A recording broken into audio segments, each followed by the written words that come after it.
am speaking to you at a moment of grave crisis, when violent and fanatical men are attempting to destroy the unity and the freedom of Canada.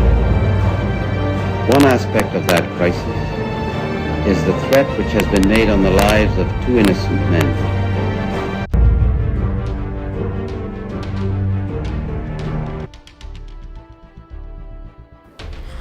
The year of 1917 Quebec as a historian. What a chaotic and frightening year that was. 53 years later, the memory of that October still evokes a certain pain and a terrible anguish. It was an autumn of brilliant sunshine and relative prosperity. It should have been a time of hope and thanksgiving, but October 1970 became instead a time of turmoil unprecedented in the country.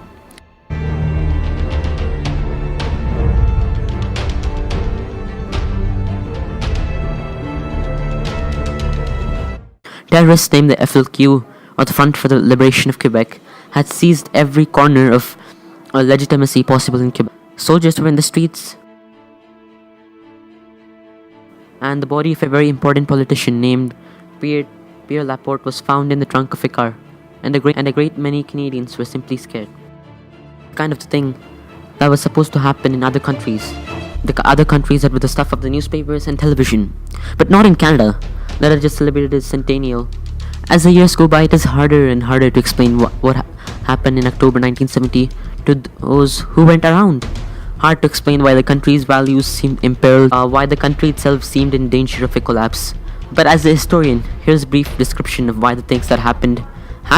Although for that to occur, we'll need to switch our focus to the March of 1963, when the FLQ was first founded by Raymond Valleau, Gabriel Hudon, Paul Rose, and Pierre Valeris. Early 90s, 60s, the culture of North America was evolving quickly towards a more action-oriented process of change. Quebec was no exception, with the ongoing reforms of the new liberal government and the development of the Quiet Revolution. The impact of the revolutionary philosophy and politics also began to spread the doctrines of violent action as a means of legitimate change among young people and university students. Figures such as Che Guevara, Chairman Mao, and the writer Frantz Fanon offered different interpretations of history and politics where violence played a key role in their philosophies.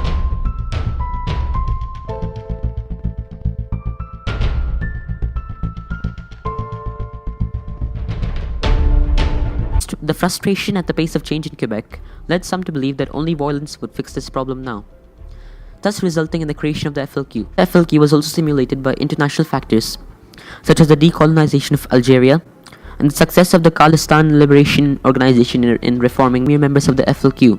23rd, 1963, when a few FLQ activists placed bombs in mailboxes in 3 federal armories of Quebec and in Westmount, a wealthy upper-middle-class Anglophone area of Montreal. Their objective was the complete destruction of the influence and symbols of English colonialism in Quebec. Sergeant Major Walter Leger of the Canadian Armed Forces was seriously injured when he tried to neutralize one of the bombs. After that incident, the violent attacks and murders committed by the FLQ kept gradually rising. I particularly remember this incident on March 28, 1964, when 5 armed members of the FLQ stole approximately $50,000 in cash along with military equipment from the warehouse of the manufacturer company International Firearms. Also during the robbery, a member of the FLQ killed the company's vice president, and another employee was killed by the police, who happened to mistake him for one of the thieves. From 1963 to 1967, the FLQ was involved in over 200 bombings. But also during this period, many attempts were made by the government to satisfy the needs of Quebec, or mainly the Francophone community of Quebec. For an example, the Equalization Treaty was introduced where oil money from Alberta would be distributed to Quebec for the welfare of the Francophone community. However, that didn't work, and in 1968, the FLQ began using larger/more powerful bombs, setting them off at a federal government bookstore on McGill University, at the residence of Mayor Jean Drapeau, at the Provincial Department of Labor, and on February 16, 1969, at the Montreal Stock Exchange, where 27 people were killed.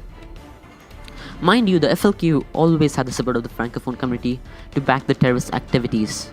The FLQ was such a very horrid militant group. On October 5, 1970, a gang of 4 armed men drove along Montreal's Red Path Crescent and up to the imposing house that was the home of British Trade Commissioner James Red Cross. Within moments, they had invaded the house and emerged with Mr. Cross in handcuffs, as they bundled him into a car bearing the dome of a Lazel taxi, and they drove off. Within hours, they had issued a swaggering communique that described Mr. Cross as the representative of the ancient racist and colonialist British system, and set out a breathtaking list of demands. They wanted the release of 23 political prisoners who would be flown to Cuba or Algeria, 500,000 in gold bars, the publication of the FLQ manifesto in newspapers and on radio and television across Quebec. The FLQ manifesto. The Front de Libération du Québec is not the Messiah, nor a modern-day Robin Hood. It is a regrouping of Quebec workers who have decided to use every means at their disposal to ensure that the people of Quebec assume control of their own destiny. The identification of a police informer within the FLQ and the government for 24 hours to comply with their demands, but the government rejected the ultimatum while declaring that it was ready to negotiate.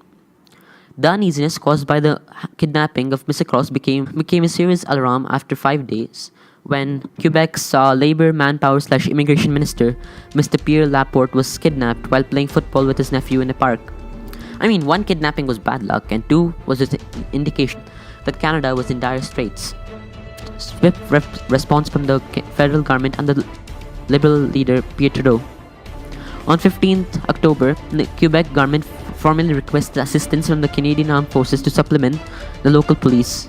And on 16th October 1970, the federal government declared the War Measures Act for the first time during peacetime in Canadian history. CBC reporter Tim Ralph questioned the Prime Minister concerning the armed soldiers on Parliament Hill.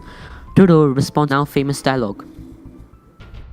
In the kind of society that you live in. Well, there's a lot of bleeding hearts around who just don't like to see people with helmets and guns. All I can say is go on and bleed, but it's more important to keep law and order in this society than to be worried about weak-kneed people who don't like the looks of a soldier. At any cost? At any cost? How far would you go with that? How far would you extend that? Well, just watch me. Well, back on the topic, the following day and 1 week after Pierre Laporte was taken hostage, his body was found in the trunk of a car near St. Hubert Airport. Under the War Measures Act, the RCMP detained 468 people who were believed to have been in association with FLQ. Although 438 people were later released within 8 days without laying of hearing of any charges, it was later proven that those 438 people were just arrested for expressing their support for Quebec's sovereignty rather than actually engaging in terrorist activities, thus proving that the arrests committed by the RCMP were unlawful, as the Constitution states that everyone has a right to be secure against unreasonable search or seizure, while it also states that everyone has a right not to be detained or imprisoned without a reason. It also states that everyone has to be informed about the reasons for their arrest. These particular people arrested by the RCMP were also not provided with a lawyer.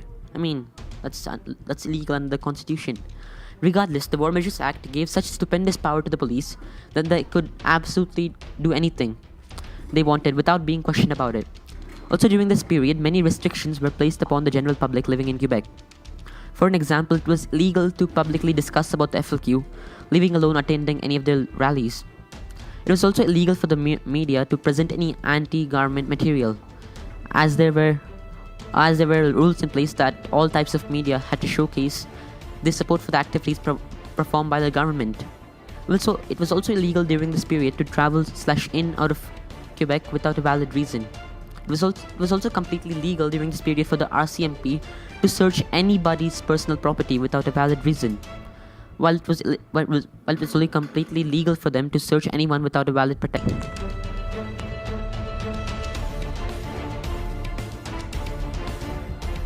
My opinion. Well, I believe that the acts done by the government were just towards fighting terrorism, but were very unjust/discriminatory towards the innocent citizens of Quebec, especially towards those who were just expressing their support for the group rather than actually engaging in terrorist-related activities. I mean, after the war measures was in, the government ordered the arrest of 468 people, out of which 438 were later released without the laying of hearing any charges. Although the government later apologized to these people, it didn't do enough to reintegrate them back into society. I mean, despite the fact that they were released as innocent, it doesn't completely dissipate the fact that their life returned to normal after these set of incidents. My implication is that which employer would provide a job to a person who has just been acquitted from jail? Thus proving that by doing such menial activities under the sanctuary of the War Measures Act, the RCMP has not only done something unconstitutional, but they are also encouraging terrorism through hatred. Although the Canadian government brought an end to the reign of the Front for the Liberation of Quebec in the year of 1971, they weren't so successful in doing away with the idea of a sovereign nation, as the Parti Québécois was created on October 11, 1972. Parti Québécois, I'm referring to the party that has already held two separatist referendums, one in 1980 and the other in 1995. In the 1995 referendum, Quebec was only 1.16% of a vote away from being divided into a sovereign nation. This popular support for the Parti Québécois also resulted in the passage of Bill 101, or the bill that aimed to end all possible of the Canadian government has been with dealing the thought of a sovereign nation, thus meaning that the violence can always be repealed with violence, and that the Canadian federal government should think of a brand new method to appease the rights of the Anglophone community in Quebec while promoting the welfare of the Francophone community throughout Canada.